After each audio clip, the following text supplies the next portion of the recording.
Sometimes learning the Bible can feel a bit like learning all the names in a history textbook. But God's promises make many Bible names very important to know. Thanks for tuning in to the Bible Brief.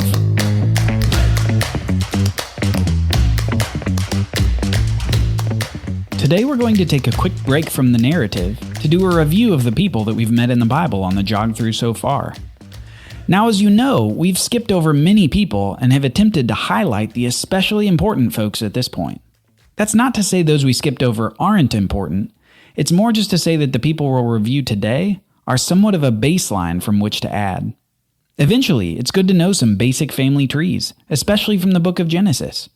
And this isn't just to memorize for fun.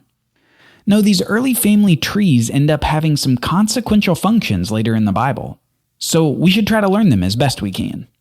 With all that said, let's look at what we'll call the first family of the Bible. We're going to focus on 5 people first: Adam, Eve, Cain, Abel, and Seth. Adam and Eve were the first couple created by God in his image and likeness. Remember, Adam was created from the dust of the ground, and then Eve was made from a rib out of Adam. God told this first couple to be fruitful and multiply and fill the earth and subdue it, rule the fish of the sea, the birds of the sky, and every creature that crawls on the earth. Adam and Eve got to enjoy the wonderful Garden of Eden until disobeying the mandate when they failed to rule over the serpent. The serpent who began his temptation of Eve, saying, "Did God really say that you shouldn't eat from any tree in the garden?" Eventually, Eve took the fruit from the single forbidden tree, and she gave some to Adam, who was apparently silent during this temptation of his wife. In this act, the first couple brought death into the world through their disobedience to God's command not to eat from that particular tree. This death would manifest in 2 ways: spiritual death via separation from God, and eventual physical death. Further, the effects of spiritual death would be transmitted to their children, who would inherit a corrupt nature and would be sinners themselves. They are exiled from the Garden of Eden to the east. Next, we met 2 of their children, Cain and Abel, and you'll recall that at one point they come before the Lord to sacrifice to him. Abel brings the best of his flock, called the firstfruits, and sacrifices the animals to the Lord, while Cain brings a portion from the regular stock of his harvest. God prefers Abel's sacrifice to Cain's, and Cain, in jealous anger, murders his brother. Cain then becomes a picture of allowing sin to rule, and he's banished further east from Eden. And then we saw that Adam and Eve had another son, who they understood as a replacement for their murdered son Abel. This new son's name was Seth, and they understood that it would be through Seth that the promised seed of the woman would come to defeat evil. So the first family was Adam and Eve, and their 3 sons, Cain, Abel, and Seth. While Adam and Eve had other sons and daughters, the Bible puts a laser focus on just these 3 sons, Cain, Abel, and Seth. Okay, so after this first family, we did a fast forward, and we met a man named Noah, who was a descendant of Seth many generations after this first family. Noah is probably best remembered alongside his masterpiece, a big boat called the Ark, that housed his family and many, many animals. Remember, they took refuge in this boat when God flooded the earth to do a reset of humanity with Noah's family. Now, after the flood, Noah sacrificed to the Lord, and God responded to this faithful act by instituting the Noahic Covenant, God's promise to never again flood the earth in judgment on humanity. And he signified it with a rainbow. Soon after this promise, we saw drama in Noah's family. After Noah becomes drunk, which is somewhat of a callback to sinning with the fruit back in the garden, we see 2 of his children honor him while one dishonors him.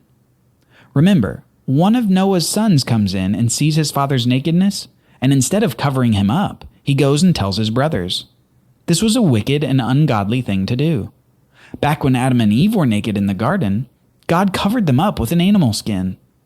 Noah's son instead decides to spread the news of Noah's nakedness in a shameful way. Noah's righteous 2 sons, however, refuse to look on their father and instead cover him up. As a result, we see the cursing of Noah's grandson Canaan, who was apparently involved in this act of dishonor toward Noah. Noah said this, "Canaan is cursed. He will be the lowest of slaves to his brothers." This is the first indication we get that Canaan's descendants will serve the descendants of the righteous two sons of Noah. This becomes important as we continue in the narrative. Years after these events, and after a rebellious episode in the city of Babylon, we met Abram, a descendant of one of the righteous sons of Noah. And it's to Abram that God makes some of the great promises of the Bible. Remember in Genesis 12, the Lord said to Abram, "Go from your land, your relatives and your father's house, to the land that I will show you. I will make you into a great nation. I will bless you. I will make your name great, and you will be a blessing. I will bless those who bless you. I will curse anyone who treats you with contempt. And all the peoples on earth will be blessed through you." So Abram went, as the Lord had told him.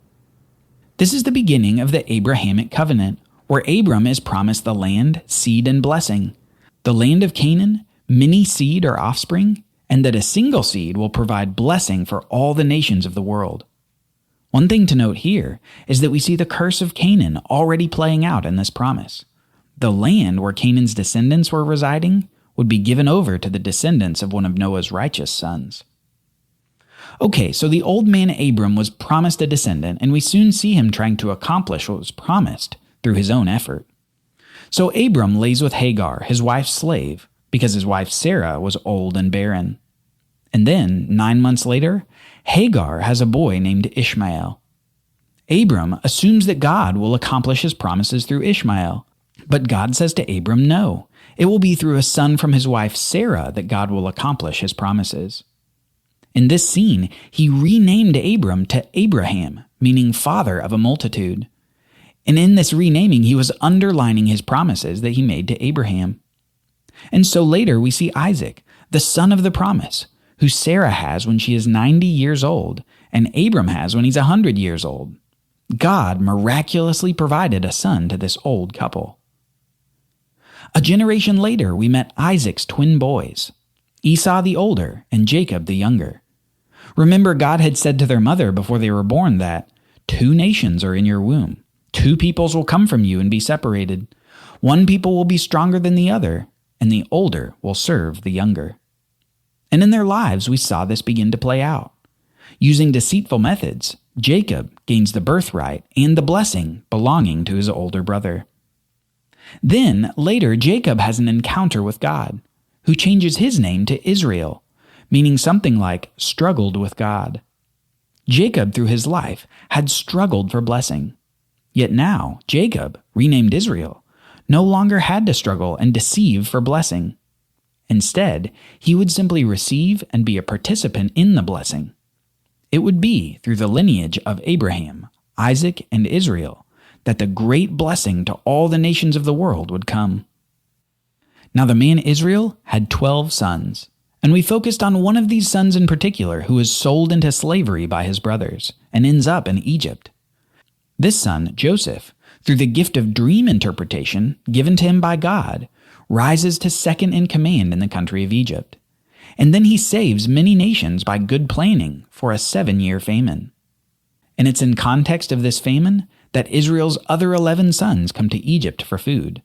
And eventually, Israel and all of his household move to Egypt to outlast the famine. Then time passes, and around 400 years later, the 12 sons of Israel have been fruitful and multiplied and become the 12 tribes of Israel. And they are enslaved in Egypt to a Pharaoh who did not know about Joseph. It's in this context that God commissions Moses to lead the Israelites out of slavery in the great exodus from Egypt.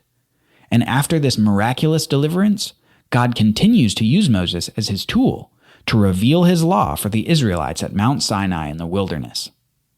This law that would be the rule for the people as they dwelled in the land of Canaan. Well, while Moses is receiving the law from God, his brother Aaron makes a golden calf for the people to worship, as they choose to worship a fake god over the real God who spoke to them from the mountain. And despite his sin in making this idol for the people to worship, we come to find out that Aaron will be the first high priest in the tabernacle tent of meeting that God commanded to be made as part of his law. It was Moses' brother Aaron who would be the first from the tribe of Levi, one of the 12 sons of Israel, who would perform the sacrifices in the tabernacle that God detailed in his law. Finally, after 40 years, and then a long speech by Moses reminding the new generation of the law, God commissions the next leader of Israel named Joshua. He will lead the people into the promised land of Canaan. Finally, we met Rahab, the righteous prostitute who had faith in God and risked her life to save 2 Israelite spies. For her righteousness, she and her family were spared from the destruction of her hometown of Jericho, and soon she and her family were assimilated into Israel. Now that was a lot of names. But at this point, many of them should be becoming familiar to you. And if you're still struggling along, just re-listen to this episode a few times, or find where you're struggling and maybe go back to that episode and listen again. Okay, so we do have one last name, and that name is Yahweh, a potential pronunciation of God's 4-letter Hebrew name that he revealed to Moses. Remember, this is the name that he wants to be remembered by, and often this name is translated as, I am who I am. In this name, God is expressing his identity as the one who was, who is, and who is to come. The one who simply exists, the one who has always and will always exist. This name is an expression of his eternality. God's identity is the always present one, who is the God of all ages. This is perhaps the most important name that we could remember, because it reminds us of the always and ever-present God who exists even now, at this very moment, as you listen to this podcast. Join us tomorrow as we do another thematic review. We're going to point out just a few things to notice before we move on with the narrative. Thanks for listening to the Bible Brief. Have you donated to the Bible Literacy Foundation? We'd love for you to partner with us so that we can expand our reach and grow. Your support means more people will have access to the life-changing story and message of the Bible. The easy way to donate is to click the link in the show notes to this episode. Alternatively, you can go to our website, BibleLiteracyFoundation.com, and click Donate. Thank you for making this show possible.